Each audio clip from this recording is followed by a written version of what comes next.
चिंतन का विषय यह है कि सभी महिलाओं को गरिमापूर्ण जीवन का अधिकार देने के किसी मजहब को खतरा कैसे पैदा हो जाता है। समान नागरिक आचार संहिता किसी पूजा पद्धति या विवाह पद्धति से कोई दूर संबंध नहीं है, इसका सीधा संबंध इंसानियत से है। माननीय Shri Harnath Singh Yadav ji, need to impose uniform civil code in the country to maintain communal harmony. माननीय सभापति जी, संविधान के अनुच्छेद 44 में देश के सभी नागरिकों के लिए एक समान नागरिक आचार संहिता लागू करने की बात कही गई है, परंतु मुस्लिम, ईसाई आदि अल्पसंख्यक समाज की 10 करोड़ से अधिक माताएं, बहनें, बेटियां हैं, जिनसे कुछ जाहिल ताकतों ने उनसे इज्जत और सिर ऊंचा उठाकर चलने के अधिकार को छीन लिया है।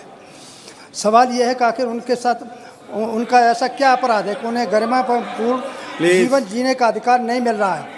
महोदय, धर्म, लिंग, संप्रदाय, क्षेत्र, भाषा के आधार पर किसी के साथ भेदभाव करना एक जघन्य अपराध है और संविधान की मूल अवधारणा का अतिक्रमण है। महोदय, समान नागरिक आचार संहिता किसी पूजा पद्धति या विवाह पद्धति से कोई दूर का संबंध नहीं है, इसका सीधा संबंध इंसानियत से है। महोदय, समान नागरिक संहिता लागू होने का मतलब है कि हिंदू बहन बेटियों की तरह मुस्लिम, ईसाई आदि सभी वर्गों की बहन बेटियों के लिए विरासत और वसीयत का अधिकार समान होगा। निसंतान पति पत्नियों को अपनी वंश परंपरा आगे चलाने के लिए बच्चा गोद लेने का अधिकार समान होगा। हिंदुओं के समान सभी वर्गों के विवाह की उम्र एक समान होगी। विवाह विच्छेद का तरीका और आधार एक समान होगा। विवाह विच्छेद होने पर किसी बहन बेटी के दर दर भटकने के बजाय हिंदुओं की भांति गुजारे, भत्ते और भरण पोषण का आधार एक समान होगा। मतलब हिंदुओं के समान एक पति, एक पत्नी, एक विवाह का अधिकार एक समान होगा और हिंदुओं की भांति पैतृक संपत्ति में पुत्र, पुत्री, बेटा, बहू को समान अधिकार होगा और विवाह विच्छेद की स्थिति में विवाह उपरांत अर्जित संपत्ति